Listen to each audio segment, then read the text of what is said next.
नमस्कार, आप देख रहे हैं द हिंद 24 न्यूज और मैं हूं आपके साथ साक्षी। आइए नजर डालते हैं आज की बड़ी खबरों की ओर।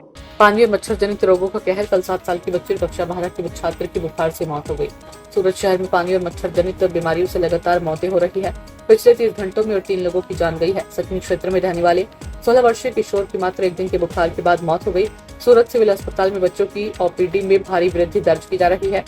जहां पहले लगभग 100 ओपीडी केस आते थे, वह अब बढ़कर 250 से ऊपर पहुंच गए हैं। छोटे बच्चों में बुखार, सर्दी, खांसी के मामलों में लगातार इजाफा हो रहा है। जी मैम, कई રીતે સ્થિતિ રોગચાળાની કઈ રીતે કામગીરી સિવિલ હોસ્પિટલ સુરત શહેર અને ગ્રામ્ય વિસ્તારમાં બદલાતા મોસમ અને વરસાદની પરિસ્થિતિને કારણે નવી સિવિલ હોસ્પિટલ સુરત ખાતે મેડિસિન અને પીડિયાટ્રિક વિભાગમાં અત્યારે દર્દીઓ આવી રહ્યા છે। મેડિસિન વિભાગમાં લગભગ 850 ઓપીડી પૈકી 400 નવા દર્દીઓ અને બાળકોમાં પણ 300 ની ઓપીડી પૈકી 150 થી પોણા 200 નવા દર્દીઓ તરીકે આવે છે, જેમાં મોટાભાગે શરદી, ખાંસી, તાવ અને મચ્છરજન્ય રોગોને કારણે થતા તાવ એ મુખ્યત્વે અમારી પાસે આવે છે। આવા દર્દીઓનું નિદાન કરી અને તેની યોગ્ય સારવાર કરવામાં આવે છે અને જો સંભવિત ગંભીર લક્ષણો હોય તેવા દર્દીઓને દાખલ કરી નિદાન કરી યોગ્ય સારવાર આપી રજા આપવામાં આવે છે।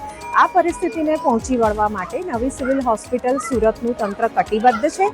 અમારે ત્યાં ઓપીડીના ધસારાને તેમજ દાખલ થતા દર્દીઓને પહોંચી વળવા માટે પૂરતું infrastructure, doctor staff, nursing staff અને દવાઓનો જથ્થો પૂરતા પ્રમાણમાં હાજર છે। જરૂર પડે સુપ્રિન્ટેન્ડન્ટ શ્રી દ્વારા તેના માટે યોગ્ય પગલાં લઈને આદેશ આપવામાં આવશે। ખાસ કરીને બાળકોમાં પણ આ રોગચાળાની સ્થિતિ એક બાળકની બની મોત થઈ છે।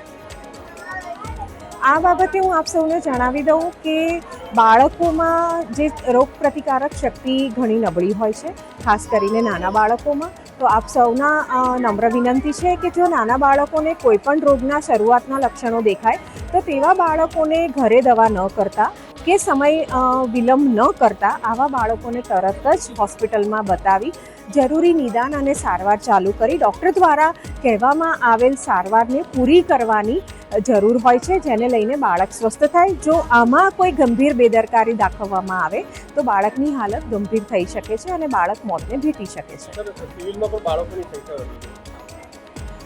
જી, આપ જાણો છો તે પ્રમાણે બાળકોમાં જે વાતાવરણનો પલટો જોવા મળ્યો છે તેને કારણે વાયરલ બીમારી ખાસ જોવા મળે છે। શરદી, ખાંસી ને તાવ અને એની સાથે સામાન્ય તાવની બીમારી હોય છે, વાયરલ ફીવર હોય છે અને તેના માટેના યોગ્ય પગલાં લેવામાં આવી રહ્યા છે।